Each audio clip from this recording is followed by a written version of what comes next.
Assalamualaikum warahmatullahi wabarakatuh. Teman-teman, hari ini kita belajar akidah akhlak dan temanya adalah akhlak terpuji bagian kedua. Oke, kita mulai saja ya. Akhlak terpuji kali ini kita belajar tentang tabah dan sabar.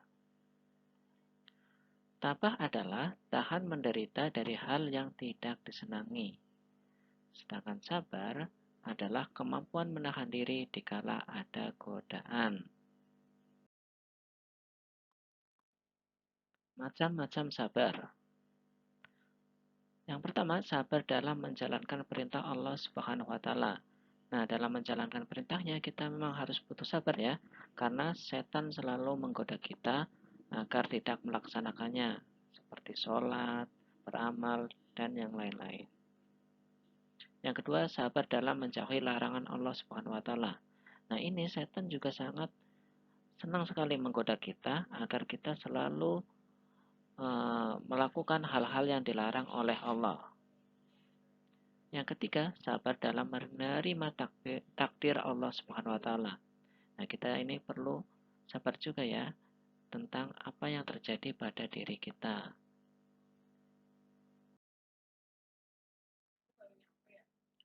Manfaat tabah dan sabar. Yang pertama, membawa keberuntungan. Yang kedua, memberikan ketentraman jiwa. Yang ketiga, mendapatkan kesuksesan bagi yang berusaha, bekerja, dan belajar. Nah, ini dalam setiap kehidupan kita memang harus tabah dan sabar. Karena pasti ada hal-hal yang tidak kita inginkan. Nah, kalau kita bisa sabar dan bisa tabah, maka kita akan lebih tenang dan insya Allah akan mendapatkan kesuksesan yang lebih. Cara agar tabah dan sabar. Yang pertama, kita menerima cobaan dengan ikhlas. Yang kedua, ingat janji Allah bahwa bersama kesusahan pasti ada kemudahan. Yang ketiga, mengambil hikmah dari cobaan yang menimpa kita. Yang keempat, berdoa dan bertawakal. Nah, ini adalah cara-cara agar kita bisa tabah dan sabar. Nih, ini ada seorang tokoh yang sangat terkenal yaitu Siti Masitoh.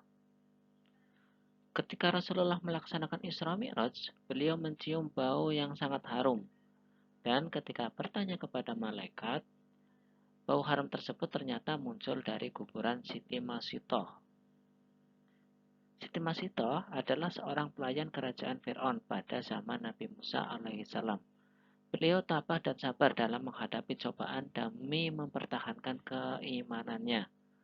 Anak, suami, dan dirinya direbus hidup-hidup karena tidak mau mengakui Fir'aun sebagai Tuhan. Bagi Masitoh, Tuhan hanyalah Allah Subhanahu wa Ta'ala. Untuk mengetahui kisah lengkapnya, silakan teman-teman cari informasi tentang Siti Masitoh ya. Boleh dengan baca buku ataupun dengan mencari di internet.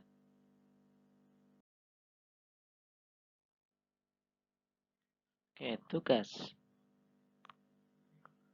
Tuliskan pendapatmu mengenai wabah corona yang sedang melanda negara kita, bahkan dunia.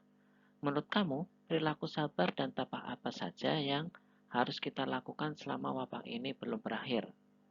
Nah, silakan tulis pendapatmu ya. Oke, terima kasih teman-teman. Sampai di sini perjumpaan kita. Wassalamualaikum warahmatullahi wabarakatuh.